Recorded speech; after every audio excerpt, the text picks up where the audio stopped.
Hello मेरे प्यारे बच्चों। मैं हूँ आपकी हिंदी मैम। आज मैं लेकर आई हूँ आपकी पाठ्य पुस्तक सारंगी से हमारा खान पान से संबंधित एक कहानी, आलू की सड़क। आलू से तो आप लोग परिचित ही होंगे। कभी आलू के पराठे तो कभी आलू भरा हुआ समोसा, आलू का चिप्स, आलू का फ्रेंच फ्राइज तो आपने जरूर खाया होगा। पर आलू की सड़क, क्या आपने कभी आलू की सड़क देखा है? नहीं ना, मैंने भी नहीं देखा है। फिर पाठ का शीर्षक आलू की सड़क क्यों है? चलिए कहानी पढ़ते हैं और पता लगाते हैं। एक भालू था, उसे नानी के घर दूर जाना था। रास्ते में खाने के लिए भालू ने बोरा भर आलू पीठ पर रख लिए। इस चित्र में देखो, भालू अपनी पीठ पर एक बोरा आलू लादकर नानी के घर खुशी खुशी जा रहा है। पर बोरे में तो छेद था। भालू आगे बढ़ता जाता, धप धप धप बोरे से आलू टपकते जाते, टप टप टप। भालू को पता ही नहीं था कि आलू का बोरा फटा हुआ है, उसमें छेद है। उससे आलू सड़क पर गिरते हुए जा रहा है। वह अपनी धुन में नानी के घर खुशी खुशी जा रहा था। रास्ते में पीपल के पेड़ पर एक बंदर बैठा था। उसने भालू से पूछा, कहाँ जा रहे हो भैया? लेकिन उत्तर में बंदर ने बस धप टप धप टप धप टप ही सुना। यहाँ देखो, बंदर पेड़ पर बैठा हुआ है। उसने भालू से पूछा, हो सकता है कि भालू ने उसकी आवाज सुनी ही नहीं हो, या फिर वह जल्दी से जल्दी नानी के घर पहुंच जाना चाहता हो, जिससे उसने बंदर के प्रश्न का कोई उत्तर नहीं दिया। बंदर को सिर्फ आलू के गिरने की आवाज धप टप सुनाई दे रही थी। उसने पेड़ से नीचे देखा, रास्ते में आलू पड़े हुए थे। यह देखकर बंदर मन ही मन बोला, भालू चाहे न बताए, पर मैं पता लगा सकता हूँ। वह खुश होकर पेड़ से नीचे उतरा। बंदर मन ही मन सोचा कि भालू तो बताया नहीं कि वह कहाँ जा रहा है, पर इस गिरते हुए आलू का पीछा कर मैं खुद ही पता लगा सकता हूँ कि भालू कहाँ जा रहा है। यह सोचकर बंदर खुश हो गया। इसके लेखक हैं चंदन यादव। तो बच्चों, देखा आपने कि बंदर कैसे अपनी बुद्धि का इस्तेमाल किया। वह आलू का पीछा करते हुए यह पता लगा लेगा कि भालू कहाँ जा रहा है। इस पाठ को हम लोग समझ लिए हैं, तो आगे बढ़ते हैं बातचीत के लिए। पहला प्रश्न है, बंदर ने कैसे पता लगाया होगा कि भालू कहाँ जा रहा है? इसका उत्तर होगा, बंदर ने सड़क पर गिरे हुए आलूओं का पीछा करके यह पता लगाया होगा कि भालू कहाँ जा रहा है।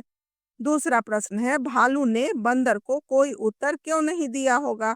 तो इसका उत्तर हो सकता है कि भालू को बंदर की आवाज सुनाई ही नहीं दिया, या फिर भालू जल्दी से जल्दी नानी के घर पहुंच जाना चाहता था, इसलिए उसने बंदर के प्रश्न का कोई जवाब नहीं दिया। तीसरा है, यदि रास्ते में पानी होता तब धप की जगह क्या आवाज आती? इसका उत्तर होगा, यदि रास्ते में पानी होता तब धप की जगह छप आवाज आती।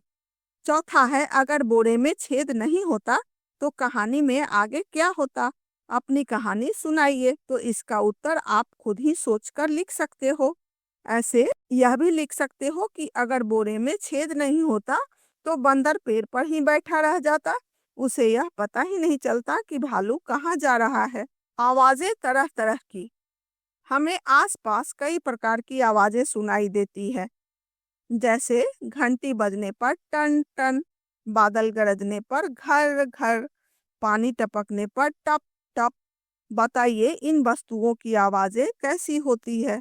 पानी में चलना छप छप, सूखे पत्तों पर चलना चर चर, गुब्बारा फूटना फट, बर्तनों का गिरना खन खन, बारिश की बूंदों का गिरना टप टप या टिप टिप, माँ का पुकारना सुनो बेटा। ऐसे आपकी माँ आपको कैसे पुकारती हैं, आप वह भी लिख सकते हो। सही उत्तर चुनकर लिखिए। बंदर कौन से पेड़ पर बैठा था?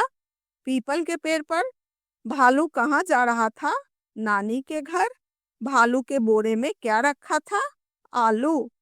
नीचे दिए गए चित्रों को वाक्यों के साथ जोड़िए। भालू ने बोरा भर आलू पीठ पर रख लिए। बीच वाले चित्र में यह दिखाई दे रहा है कि भालू ने बोरा भर आलू पीठ पर रख लिए। पीपल के पेड़ पर बंदर बैठा था। नीचे वाले चित्र में दिख रहा है कि बंदर पीपल के पेड़ पर बैठा था। रास्ते में आलू पड़े हुए थे। ऊपर वाले चित्र में यह दिखाई दे रहा है कि रास्ते में आलू पड़े हुए थे। शब्दों का खेल।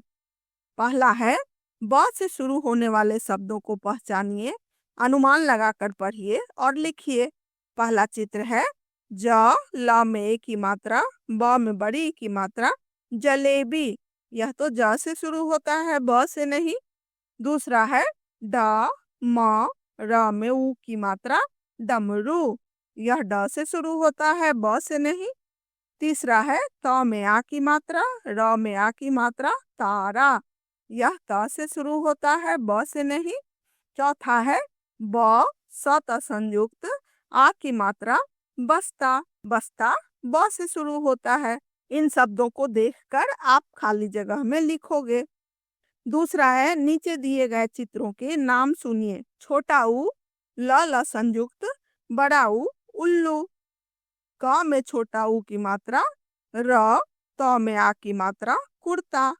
स में छोटा ऊ की मात्रा, र में आ की मात्रा, ह में बड़ी ई की मात्रा, सुराही। बड़ा ऊ, न, ऊन। फ में बड़ा ऊ की मात्रा, ल, फूल। स में बड़ा ऊ की मात्रा, र, ज, सूरज। बताइए इन नामों की पहली ध्वनि में क्या अंतर है। पहली पंक्ति में उल्लू, कुर्ता, सुराही की पहली ध्वनि में छोटा ऊ है।